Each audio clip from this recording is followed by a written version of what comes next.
Dr Leila Benalima, Dr Mireille Sono, Dr Fatma Kaki, Dr Poudikan, Monsieur Rachid Ralès, professeur agrégé, chers professeurs et universitaires, chers étudiants, mesdames, messieurs, quelle joie de vous retrouver sous cette magnifique coupole. Monsieur le secrétaire perpétuel de l'Académie du Royaume du Maroc, en me confiant la direction de la chaire de littérature et des arts africains, vous avez été clair en me disant « innovez, rassemblez, ouvrez, bras, cerveaux et cœurs pour notre Afrique ». Monsieur le secrétaire perpétuel, je vous ai entendu. Ma première innovation concernera l'exorde de cette adresse. Je m'en vais donc le remanier devant vous sous l'éclairage de la tradition africaine et sous le prisme des célébrations de ce que nous sommes. Comme vous le savez, pour être significative, toute prise de parole en Afrique requiert l'approbation préalable de l'Assemblée présente. En langue métis du Cameroun, la formule qui sollicite l'acquiescement des participants relève à la fois du pacte d'attention et d'adhésion. Il tient en un petit échange. Bivouma, sommes-nous prêts à converser? La réponse à cette entame interpellative est nécessairement approbative. Et je vous demanderai donc de répondre par un mot. Oui. Alors, monsieur le secrétaire perpétuel, honorable invité, mesdames, messieurs, Bivouma. Merci. Le roi Mohamed VI, que Dieu l'assiste, protecteur de cette vénérable académie, a mis un accent tonique sur la famille le 30 juillet dernier, à l'occasion de la fête du trône. Permettez-moi, mesdames, messieurs, de saluer sa vision, non seulement de remembrement du tissu social, mais de valorisation de la culture et du patrimoine, hissé au rang de bien commun primordial. Bien commun primordial, non seulement du commerce, des élégances entre les États, mais aussi comme l'outil le plus fédérateur et constitutif des arts de vivre les plus inviolables que les Africains doivent inscrire à leur agenda prioritaire. Les peuples sont frères parce que la culture est la mère de l'humanité. Tel est le théorème auquel renvoie l'action culturelle de Sa Majesté le roi Mohamed VI. Les universitaires et artistes venus d'Algérie, du Cameroun, du Congo, de Côte d'Ivoire, de France, du Gabon, de Guinée et du Maroc, du Sénégal, de Sierra Leone, vont confronter regard novateur, analyse littéraire, réflexion académique et picturale sur ce qu'est la famille. Merci, mesdames, messieurs, de l'attention que vous leur accorderez. Je salue leurs apports à la mutualisation des idées et des connaissances. Bivouma, oui. Que mille grâces vous soient rendues pour votre bienveillante approbation. La parole est maintenant à monsieur le secrétaire perpétuel pour l'allocution, l'ouverture de ce colloque international sur la famille, vue comme un labyrinthe ou une métaphore. Cher secrétaire perpétuel. Cette brève allocution, revenir sur les raisons qui ont présidé à la création de la chaire des littératures et des arts africains. La première raison est la nouvelle loi organique de l'Académie du Royaume qui prévoit la création des chaires qui investiraient les problèmes du temps et surtout réfléchirait et encouragerait le décloisonnement des esprits.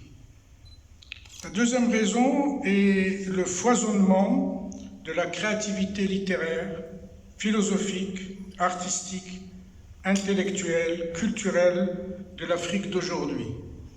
Une visibilité de plus en plus marquante dans le champ des prix et des distinctions.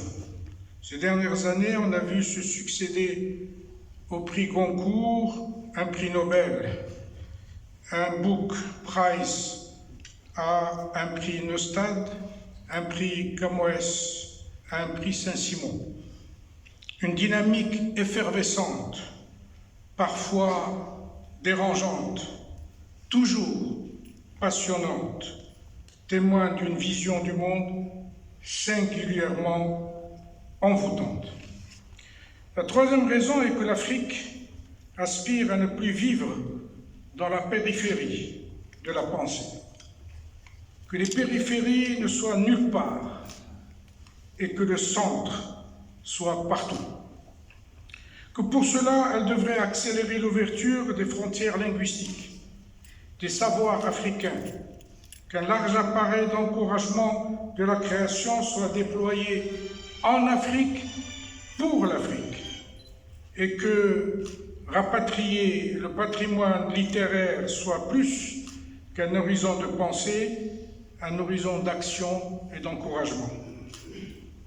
La quatrième raison serait la réhabilitation d'auteurs et écrivains, penseurs et intellectuels marginalisés, oubliés, humiliés dans leur vie et leur postérité. C'est la raison pour laquelle l'Académie du Royaume avait consacré récemment à Yambo Olgom, auteur magistral de Le devoir de violence, prix Renaudot 1968, accusé à tort de plagiat, un séminaire déterminant qui a rendu à cet immense auteur sa dignité bafouée. Le président Ahmedou Haïdjou, notre confrère, dans cette institution, affirmait qu'il y en a qui écrivent l'histoire avec des gommages et d'autres des visages. Cette chaire de littérature et des arts africains a la prétention d'écrire l'histoire des visages des Africains qui ont fait l'Afrique et qui ont été gommés. Elle a aussi la prétention toute légitime d'honorer et de rendre hommage à ceux de la génération précédente qui ont tracé le chemin des indépendances. Sont inscrits dans le programme de cette chaire des rencontres hommages à nos confrères défunts, Léopold Sédar Senghor, Ahmedou Haïdjou et Monseigneur Bernardin Gantin.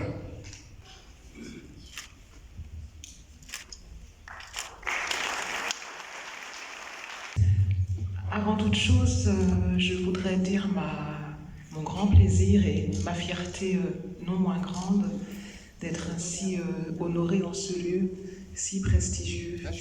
Et c'est pourquoi, chers académiciens, monsieur le secrétaire perpétuel, cher professeur Ebodé, madame Isaac Raji, je vous adresse mes plus chaleureux et sincères remerciements. Il me semble que c'est un tout petit peu trop, que je n'en méritais pas tant, mais j'accepte avec grâce cet excès d'honneur. Merci.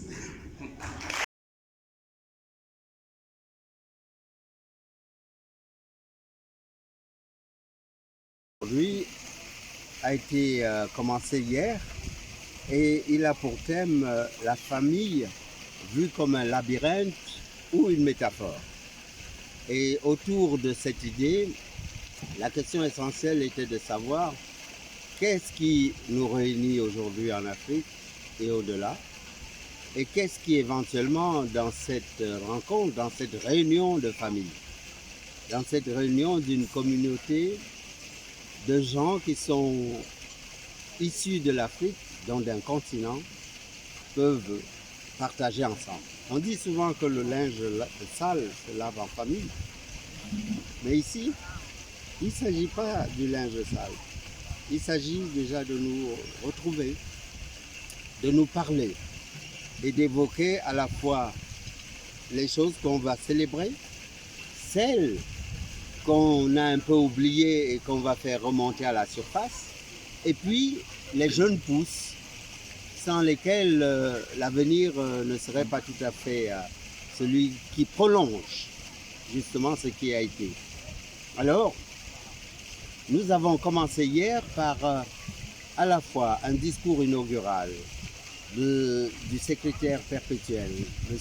Abdel Jalil Lajambri, qui a fixé les horizons et aussi les bases à partir desquelles, dans la chaire des littératures et des arts africains de l'Académie du Royaume, chaire qu'il a créée en mars dernier, nous nous projetons vers l'avenir. Nous nous projetons aussi en mobilisant les éléments du passé qui nous ont donné une identité, voire une orientation pour l'avenir. Alors, il a souhaité qu'on commence cette rencontre par une leçon inaugurale, parce qu'une chaire, c'est aussi un lieu où se distribuent les connaissances, les savoirs, où on interroge aussi le patrimoine culturel, artistique, linguistique, académique, philosophique qu'on a pu accumuler. Et cet exercice sur la leçon inaugurale a été accompli merveilleusement par le professeur Pape Massensen, qui vient du Sénégal, et précisément de l'université Cheikh Anta Diop de Dakar. Cheikh Anta Diop est l'un des grands sages, des grands philosophes, des grands philologues